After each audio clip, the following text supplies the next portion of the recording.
Hi everyone, welcome back to my channel. For this video, I'm going to be reacting to another Ray William Johnson video. This Hollywood director was kidnapped and forced to make action movies. I don't know, it's kind of weird. Like, the way I'm picturing this in my head is like he was kidnapped and forced to like like make these movies, and like with someone on set like holding a gun to his head. Like, I would imagine that if you're on set with all these people, then that would be your chance to escape or something. Like, I don't understand how this happens, but I guess I'll find out if I stop talking and play the video. So let's get into the video, and please subscribe. Let me know what else I should react to in the comments below.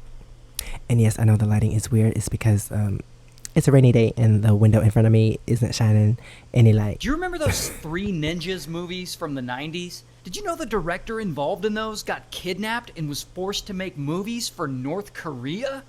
Now the director's name... Okay, now, see, if I played the video a little more, I thought he was going to be kidnapped and was forced to make those Three Ninja movies. I was like, what? Like, you can escape. But I guess if you're in a country where you can't escape, then I guess you are stuck. But how do you get there in the first place? Let me stop talking. Maybe he'll explain everything and answer all my questions. Shin. And all Shin wants to do with his life is make movies. I mean, he's already famous in South Korea. He's making box office hits there, left and right. His studio has been pumping out multiple films a year for many years. But then, one day in 1978, it's a long time ago, falls apart. Because, boom, the South Korean government shuts down Shin's studio, as they are getting more and more strict with censorship. And this sucks for him. I mean, he doesn't know what he's gonna do. All he wants to do is make movies. And that is where this guy comes in. North Korean dictator Kim Jong-il. Now, it's 1978, so Kim Jong-il isn't actually a dictator. Okay, so he escaped because those Three Ninja movies were in the 90s. Or how many movies were there? I don't know. But that was in the 90s. This is in the 70s. So he did escape, y'all. He escaped. Yet. But Spoiler his dad alert. is. Kim Jong-il is still waiting on his turn to be dictator. But meanwhile, he's obsessed with movies. He's seen them all. Even though North Koreans aren't really allowed to watch international movies, Kim Jong-il gets to. Because, you know, he's the dictator's son. And as he gets more and more involved in the government, he takes over the entire North Korean movie industry. And he decides he wants to make some changes. He wants to make films that'll have an international appeal. And that is when he gets a crazy idea. He had heard that a movie studio in South Korea had recently been shut down by the South Korean government, Shin Studio. And so he gets this idea to kidnap Shin, drag him to North Korea, and force him to make movies for them.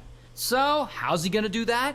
Well, first, he needs to kidnap this woman. Her name's Choi. And Choi is a famous actress in South Korea. She also used to be married to Shin. So she is Shin's ex-wife. And Choi and Shin, yeah, I know. The romanized version of that name, people say Choi, but it's actually Choi. Used to work on a lot of films together, as he is a director and she's an actress, but since they divorced, I assume that probably fizzled out.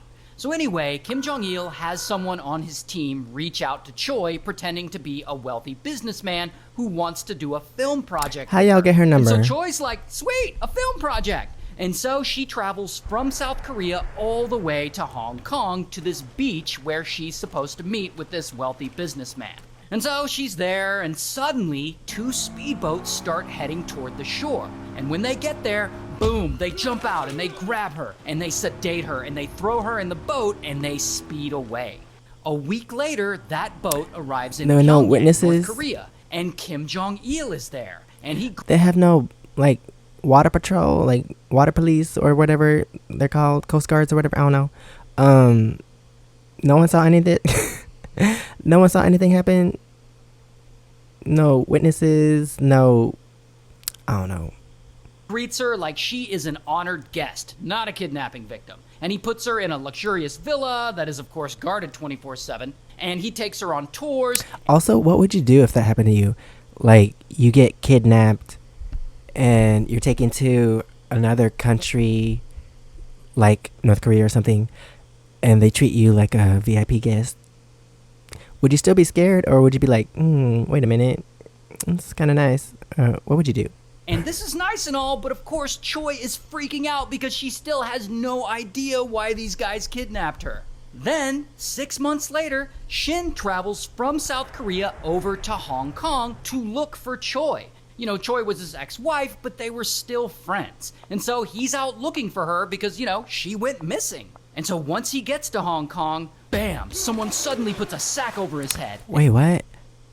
How would they know he was there? And how, like, what if he never went? Like, they just have people in Hong Kong waiting? Like, what if he never went? Or how long, or how did they know how long it would take him to get there? Like, I don't understand. Anyway. And now he's been kidnapped too.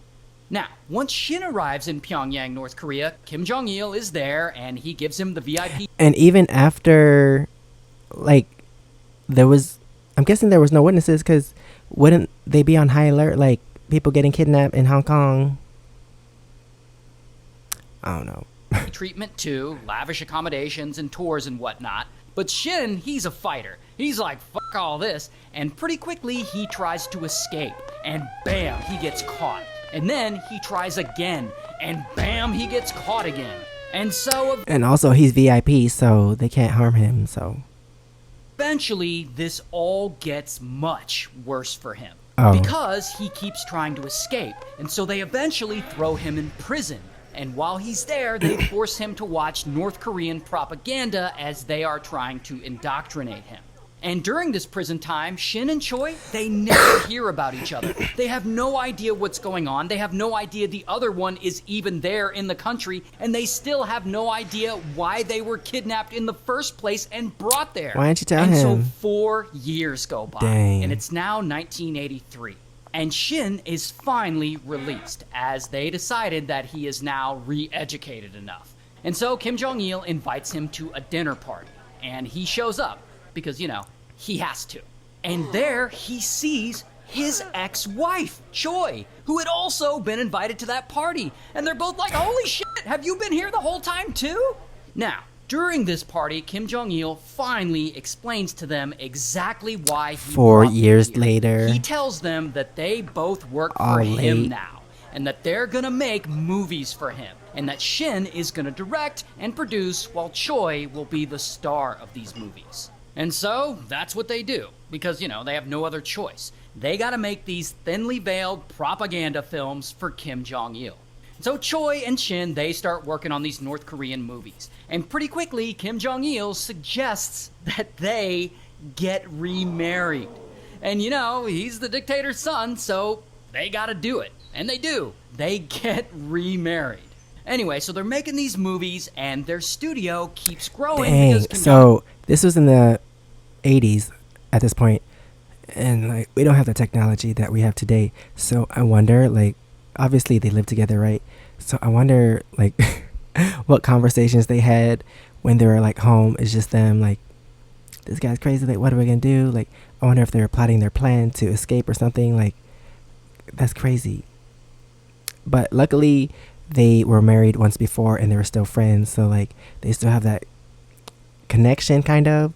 So maybe getting remarried wasn't the worst thing that could happen to them, because like, at least they're stuck together.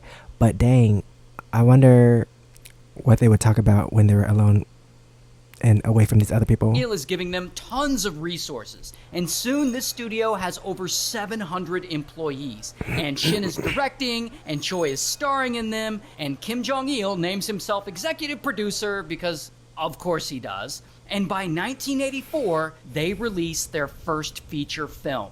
Then they release another one, and then they release another one, and another one, and then they release a few more. But the most famous movie that they release is called Pulgasari, which is like a kaiju movie. It's kind of a Godzilla ripoff. In fact, it's very much a Godzilla ripoff. I mean, the whole thing is on YouTube if you want to watch it. But, keep in mind that it's North Korean government propaganda. But, you can watch it. Anyway, despite being successful in the film industry here, Shin and Choi hate living in North Korea. I mean, they've been trying to escape, but it feels impossible because they're under constant watch. However, at some point, after 8 years in captivity, they finally come up with a plan to escape to a U.S. embassy. And Wait, embassy? In which country? That's a U.S. There's not a U.S. embassy in North Korea. But I wonder how that happened. They'll probably tell me when I play the video. But I was going to say something. Oh, yeah. See what I was talking about? They're talking in private when they're away from all these other people. But now, like, if they were kidnapped now, the technology, they probably have secret microphones and video cameras in the rooms. But they could get away with it back then. But right now, maybe not. in 1986, they put that plan into motion. Because Kim Jong-il has them making yet another movie. And Shin and Choi have to fly from North Korea over to Vienna, Austria, to take some meetings with some film financing people. Oh, lucky for them, they get to leave the country. And yeah, if you were given the opportunity to leave the country for meetings, then yeah, take your chance now. But I'm surprised that he let them both go at the same time and not just one of them, or at least the director. And while they're there, Shin calls up a reporter friend and asks to set up a lunch meeting at a local hotel for he and Choi to get interviewed. During this interview, Shin and Choi find... Dang, they need to make this story a movie. He needs to direct it or something. Or did that already happen? ...a chance to sneak away from the North Korean goons watching over them. And boom, they rush out of the hotel. And I guess the goons see them and they start running after them. And Shin and Choi, they jump into a taxi. And Shin's like, take us to the US Embassy. While the North Korean goons, they jump into another taxi and they're like, follow that car. And the chase is on. And just when Shin and Choi think that they're getting away, pow, the taxi hits traffic and it stops. And so Shin and Choi jump out and they run as fast as they can through the crowded streets in between Did they cars pay the taxi? all the way to the US Embassy. Once they're there, they claim political asylum. And so finally, after 8 years... Wait, so...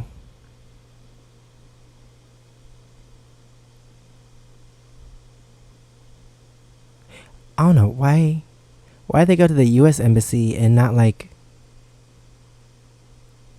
the local police or something? I don't know.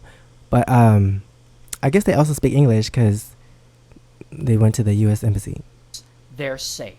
Meanwhile, and also he's the director of Three Ninjas, so I don't know. North Korea, Kim Jong-il is pissed. Like, he is humiliated that they got away. In fact, he gets so mad that he orders all of Shin and Choi's movies to be banned from North Korean theaters. And when this story hits the news and it goes public, he has to put out a statement and deny that his regime ever kidnapped anyone. And he starts claiming that Shin and Choi stole the equivalent of millions of dollars from them, and that's why he imprisoned them, which is just absolute nonsense. Anyway, Shin and Choi, they lived in the United States for years after that, and they stayed together after that until the end. Like, they... Because that connection under all that craziness brought them closer together. They stayed a couple until their final days. But in the 90s, after the whole kidnapping thing, Shin ended up working in Hollywood. And in Hollywood, he did the Three Ninjas movies. I don't know if you remember those movies. They were for kids, but, you know, I liked them. Well, Shin produced 3 of those, and he directed one of them. Wait, so did they ever make... Dang, that would have been cool if he made the movie for this crazy story, like working on your own story to make a movie. That would be cool. But I wonder if they have any kids. I don't know. But either way, someone needs to make a movie of this because that's so crazy. Getting kidnapped, being forced to make movies, and escaping. Dang. That would be a really good movie. But anyway, that is the end of this video. Thanks for watching. Please subscribe. Let me know what else I should react to in the comments below. And if you want to see my experiences in Korea, you can check out my first channel, SEKSHI. And if you want to see my other socials, it's right here under my face. Thanks for watching, and I'll see you next time. Bye.